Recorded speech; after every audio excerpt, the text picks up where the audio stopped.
친구랑 약속 잡았다가 불현듯 전날 되면 너무 취소하고 싶어. 갑자기 너무 몸에 기운이 없고 어디가 아픈 것 같고 막 집에 갑자기 일 생긴 것 같고 막 갑자기 이제 막 너무 나가기 싫어요. 당일 되거나 막 전날만 돼도요. 그 왜 그럴까? 이전에 대인관계에서 상처받았던 경험이 있던 사람, 버림받을 거야 라는 어떤 그런 두려움이 있는 사람들, 너 나가지 마. 너 나가면은 상처받는다. 너 버림받는다. 너 탈탈 털린다. 막 못 나가게. 그래서 안 나가잖아요. 그러면은 당장은 편한데 뭔가 찜찜하죠. 난 언제까지 이러고 살지? 이런 생각이 들어요. 이처럼 우리가 힘들다고 할 때는 보통 이렇게 눈에 보이는 내 문제를 말하는 거지만은 사실은 진짜 힘든 거는 저기 아래 무의식에 묵혀 있다고. 안녕하세요. 반갑습니다. 웃음을 주는 따뜻한 상담사 웃다입니다. 상담하다 보면 많은 분들이 자기 문제를 호소할 때에 나는 그 문제만 사라지면 한결 편해지고 행복할 텐데 그 문제들을 어떻게 없앨 수 있나요? 나는 그런 모습이 너무너무 싫은데 아무리 노력을 해도 사라지지가 않아요. 저는 뭐 늘 그렇듯이 자기를 받아들여야 나아질 수 있다고 말하는 사람인데 많은 분들이 이걸 정말 납득하기 어려워하시고 또 납득한다고 해도 어떻게 이렇게 싫은 내 모습들을 받아들인다는 것인지 도무지 모르겠다라고들 말씀을 하세요. 저도 참 그게 굉장히 느낌적인 거라 어떻게 말로 설명할 수 있는지 정말 모르겠는데 마침 자기 수용을 너무나 잘 설명해 주는 책을 만나서 오늘 그 책을 토대로 설명을 드리려고 합니다. 나에게 신경 쓰기라는 책인데요. 이 책의 주제는 한마디로 방어 기제예요. 근데 방어 기제라는 말을 쓰지 않고 기사라는 표현을 쓰거든요. 왜냐면은 오늘 이날까지 내가 상처받지 않게, 다치지 않게 지켜주고 나서주고 함께 해주었기 때문에 기사라는 표현을 씁니다. 근데 이 기사는 우리가 굉장히 어릴 때 생겨나기 때문에 이 기사도 약간 좀 서툴고 극단적이고 걱정이 많아요. 안 그래도 되는 상황에서 불쑥 화를 내고 막 잠수타고 도망가고 위축되고 몸이 막 아프고 누구 막 미워하고 질투하고 어디 가서 괜히 자랑하고 고집 부리고 굉장히 다양한 문제들로 이 기사가 튀어나옵니다. 예를 들어서 방 정리를 너무 못해서 난 그게 너무 힘들어요. 선생님 방 정리 좀 잘할 수 있게 도와주세요 라고 하면서 끝까지 그걸 못하는 사람들이 있어요. 물론 뭐 ADHD나 ADD가 있다면 신경학적으로 정리 자체가 어렵기는 하지만 그런 것도 아닌데 청소를 계속 못한다. 이것은 나의 기사가 청소를 못하게 막고 있다는 거예요. 그게 나의 방어 기제라는 겁니다. 아니 선생님 그게 무슨 소리예요? 방이 깔끔하면 누구나 좋을 텐데 누가 그걸 일부러 안 치우겠어요? 당연히 이렇게 생각하겠죠. 이거는 의식 수준에서 하는 생각이고 방어 기제는 의식에 있는 게 아니고 무의식의 영역이거든요. 이걸 무의식의 수준에서 이야기해 볼게요. 방이 어질러져 있으면 사람이 생각도 정리가 잘 안 되거든요. 근데 그 생각 정리 안 되는 게 차라리 덜 고통스럽기 때문에 기사가 그걸 막는 거예요. 날 지켜주려고. 만약 방이 깔끔해지면 내 마음도 깔끔해지면서 무의식 깊이 묻어둔 생각하고 싶지 않았던 문제가 모습을 드러냅니다. 차라리 어질러져 있어서 막 뒹굴고 사는 게 실제로는 덜 괴롭기 때문에 안 하는 거죠. 혹은 방을 치우는 것으로 어릴 때 너무 많이 혼났고 통제받았던 사람은 나중에 혼자 살 때 방을 치우면요. 자신의 자율성을 여전히 뺏기고 있는 것 같은 부모에게 여전히 굴복하고 있는 그런 느낌이 드니까 안 치울 수도 있어요. 이런 건 의식 수준에서 바로 알아차리기가 굉장히 어려운 겁니다. 이런 걸 2차 이득이라고 하거든요. 사실은 얻어지는 게 있기 때문에 그 문제를 갖고 있다는 거예요. 또 예를 들어서 몸이 자꾸 아픈 사람들이 있어요. 이 병원 저 병원 자꾸 입원하고 치료받고 그래도 나았다가 또 재발되고 아니면 잘 낫지도 않아요. 처음부터. 물론 100% 진짜 내 신체 건강만의 문제로 물론 아플 수도 있지만 때로는 굉장히 심리적이에요. 이 사람이 아파서 얻는 2차 이득이 뭘까?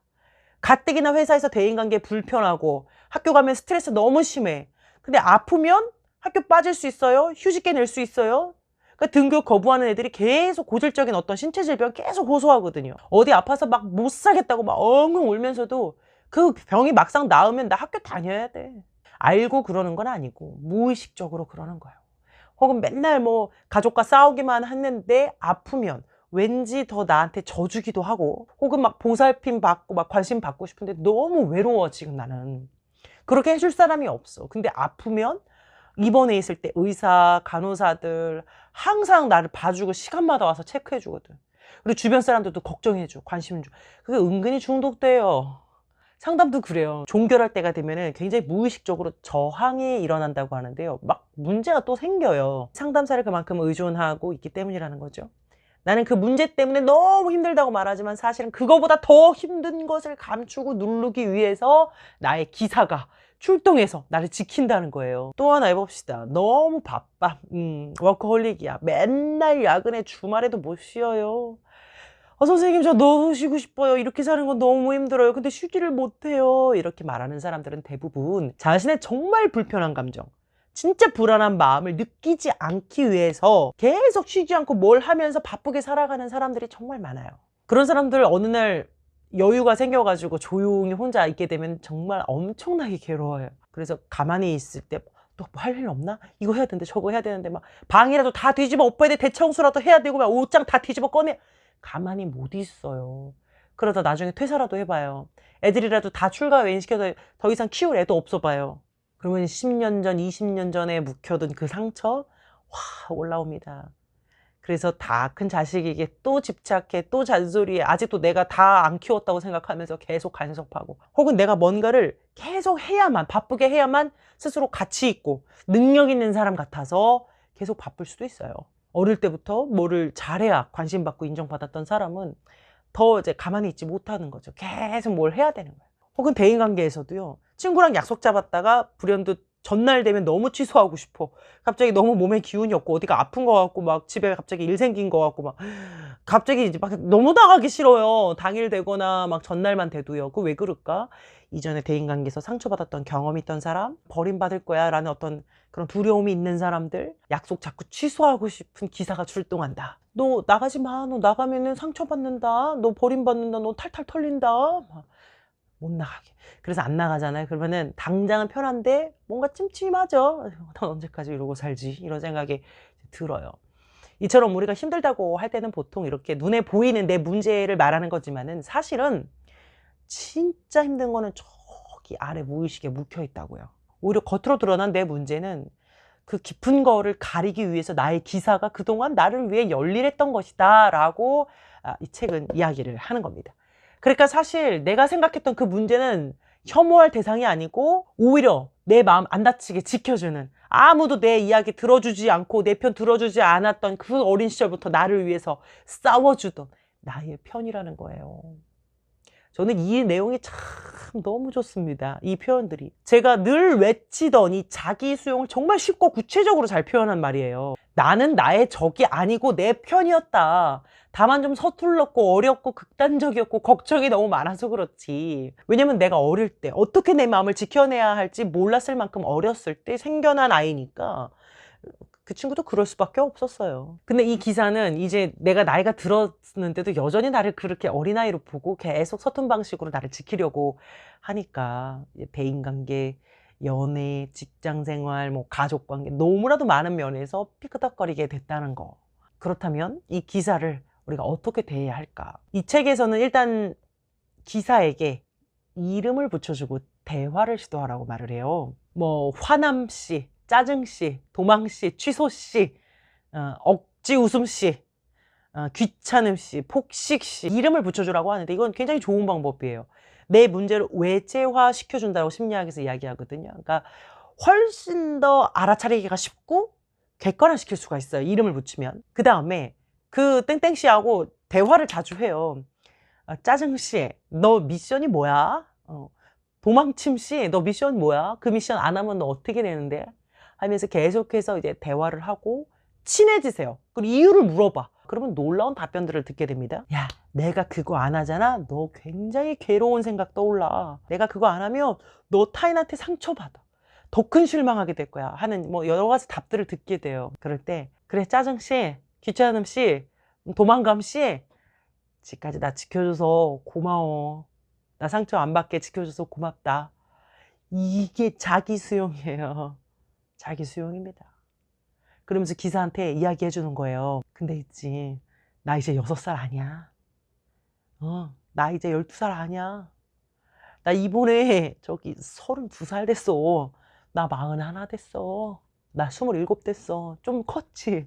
나 어릴 때는 어떻게 할 줄을 몰라가지고 너도 나 지켜주느라 고생했는데 이제는 네가 그렇게 애쓰지 않아도 나 지킬 수 있을 만큼 나 어른 됐어. 하면서 내가 컸음을, 더 이상 아이가 아님을 이야기를 해주세요. 그리고 기사와 함께 협력하기로 해요. 내몰고 쫓아버리고 없애려는 게 아니에요. 같은 편이 돼서 조절해 나가자는 것이죠. 그리고 내 안에 나를 지킬 수 있는 힘이 있다고 믿으세요. 사람에게는 기본적으로 타고나는 생존력, 자생력이 누구나 다 있거든요. 아주 큰 환경이 아닌 이상 인간이 어디서든 적응하고 살아나갈 수 있는 능력이 있어요. 그래서 꼭 기사가 먼저 나서서 나를 구하지 않아도 내가 나를 지킬 수 있다고 믿으세요. 그리고 이 책에서도 이야기하기를 사람에게 상처받은 사람은 꼭 그거를 사람으로 보상받으려고 한다는 거예요. 그래서 자기 배우자, 연인, 친구, 자녀 막 이런 가까운 사람들에게 기대치가 좀 높고 자기를 한없이 이해해 주기를 바라고 그런 식으로 계속 괴롭게 한다는 것이죠. 그럴수록 상처는 사실 내가 받는 거잖아요. 내가 사람에게서 받은 상처도 남이 치료해 주는 게 아니라 내가 가진 자생력과 생존력으로 나아질 수 있다고 믿어보는 거예요. 더 자세한 내용은 이 책에 나와 있습니다. 이 책은 제가 아주 최근에 읽은 책 중에서 간만에 정말 마음에 들었던 책입니다. 방어기제, 자기수용 이런 걸 정말 너무너무 쉽고 구체적으로 증상에서 해결까지 너무나 잘 다루고 있어요. 심리학 책도 뭐 뻔한 얘기하는 거 아니야 라고 생각할 수 있겠지만 같은 얘기라도 굉장히 다른 시각에서 볼 수 있게 해주고 억지로 강제로 너 자신과 잘 지내 막 이렇게 강요하는 느낌이 아니라 처음부터 끝까지 굉장히 설득력 있고 부드럽게 빌드업을 잘 쌓아가지고 자연스럽게 자기를 이해하고 받아들이게끔 하는 그런 책이구나 하는 제가 느낌과 생각이 들었습니다. 오랜만에 제가 적극 추천하는 책입니다. 여기까지 하겠습니다. 웃음을 주는 따뜻한 상담사 오따였습니다.